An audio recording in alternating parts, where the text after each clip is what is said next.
Assalamualaikum warahmatullahi wabarakatuh. Mari kita dukung dakwah digital Masjid Iqomah UIN Sunan Gunung Jati Bandung dengan subscribe, like, dan komen. Terima kasih. Wassalamualaikum warahmatullahi wabarakatuh.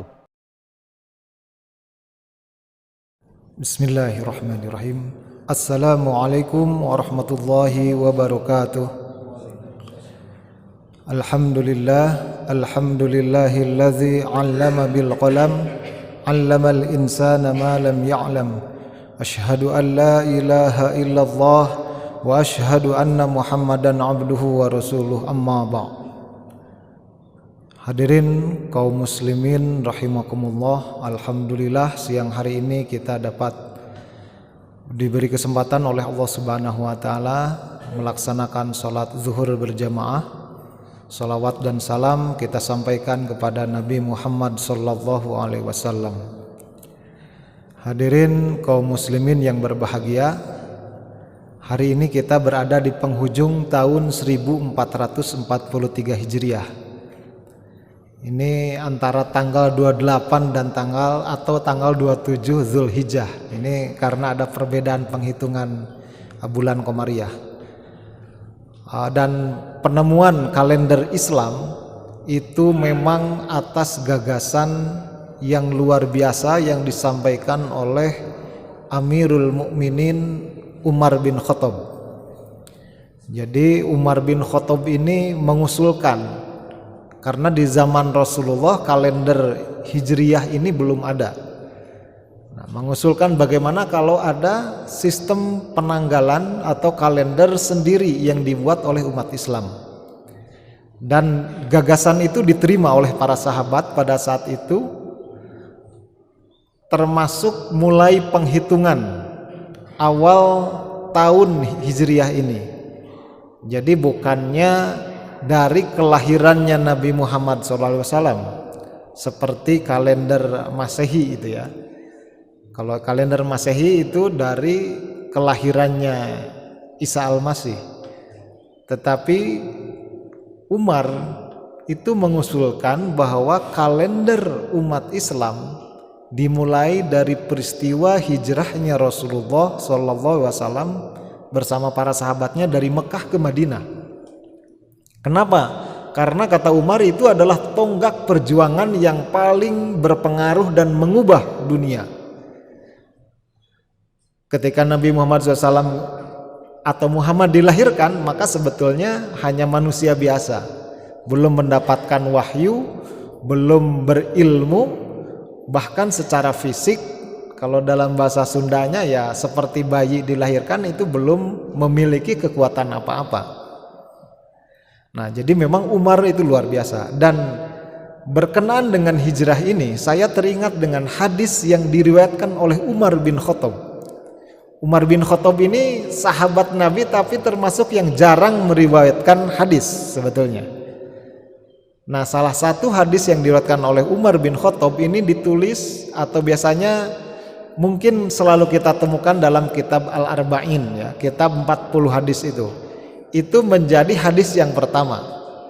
Jadi bunyinya An Umar radhiyallahu anhu qala Rasulullah sallallahu alaihi wasallam innamal a'malu binniyat wa innamal likulli imri'in ma nawa faman kanat hijratuhu ilallah wa rasulih sampai akhir ya.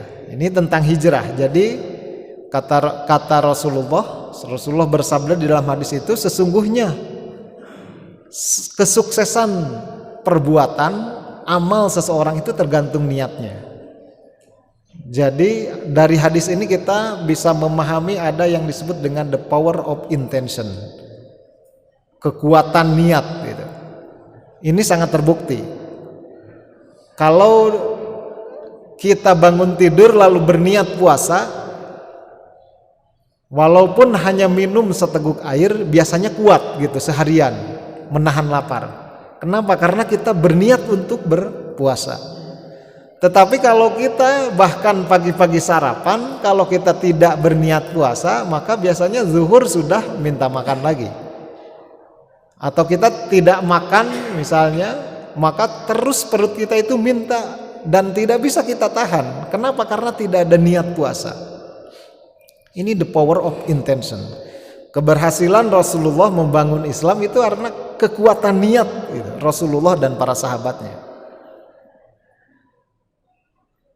2 minggu yang lalu saya diajak oleh Pak Dekan Fakultas Syariah bersama dosen yang lain pergi ke UIN Lampung.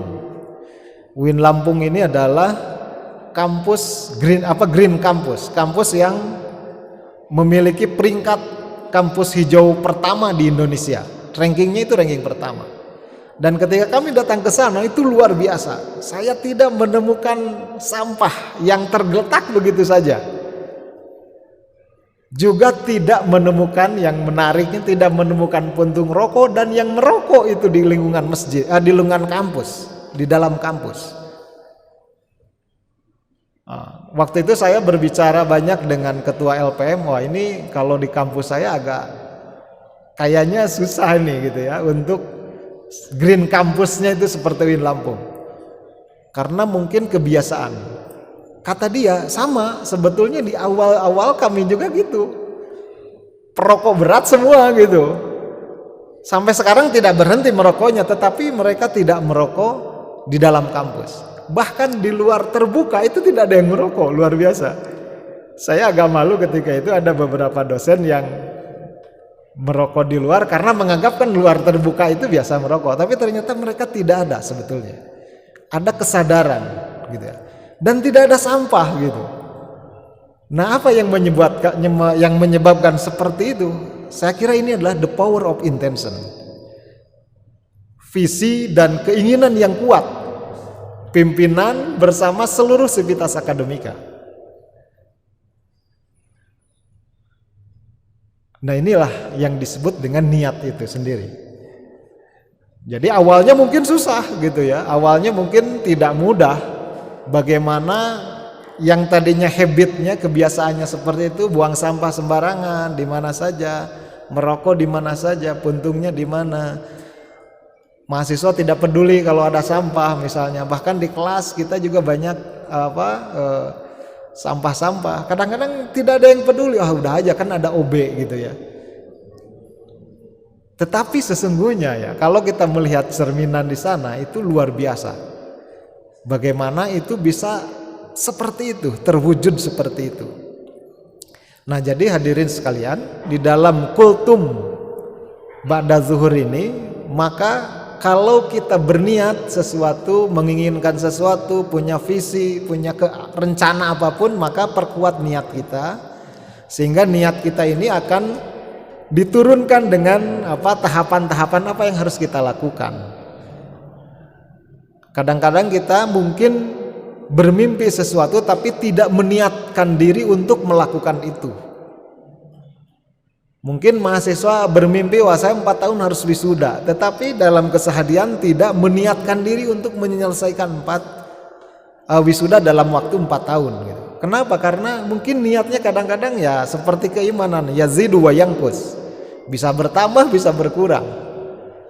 Seseorang yang memiliki niat yang kuat itu tentu saja akan bisa menyelesaikan masalah-masalah yang dihadapi. Nah, ini seperti itu gitu. Jadi Rasulullah dengan para sahabat ketika hijrah dari Mekah ke Madinah itu bukan piknik, bukan sekedar perpindahan geografis, tapi itu penuh perjuangan dan ancaman, dikejar-kejar oleh orang-orang kafir Quraisy. Tetapi karena kekuatan niat dan tentu saja pertolongan Allah, berdoa kepada Allah, maka semuanya berhasil. Umat Islam sampai ke Madinah, Yasrib namanya pada saat itu belum ada banyak umat Islam di sana di Yasrib. Tetapi karena kekuatan niat itu semuanya menjadi selesai gitu. Nah, hadirin rahimakumullah, jadi intinya dalam kultum siang hari ini maka kita harus memperkuat niat kita kalau kita menginginkan sesuatu. Kalau kita menginginkan kesuksesan, kita menginginkan perubahan untuk menjadi lebih baik, maka niatnya harus diperkuat. Kalau niatnya lemah ya akan susah terwujud. Kalau niatnya mungkin sering dilupakan, tidak diturunkan dalam tahapan-tahapan apa yang harus dikerjakan, mungkin itu menjadi lupa lagi. Akhirnya menjadi mimpi, kita hanya bermimpi tapi bukan sesuatu yang harus kita wujudkan. Nah hadirin rahimakumullah, saya kira itu yang bisa sampaikan pada kesempatan kultum ba'da zuhur ini. Mudah-mudahan ada hikmah dan manfaatnya, khususnya bagi diri saya sendiri dan umumnya bagi hadirin sekalian. Akhirul kalam, wabillahi taufiq wal hidayah. Wassalamualaikum warahmatullahi wabarakatuh.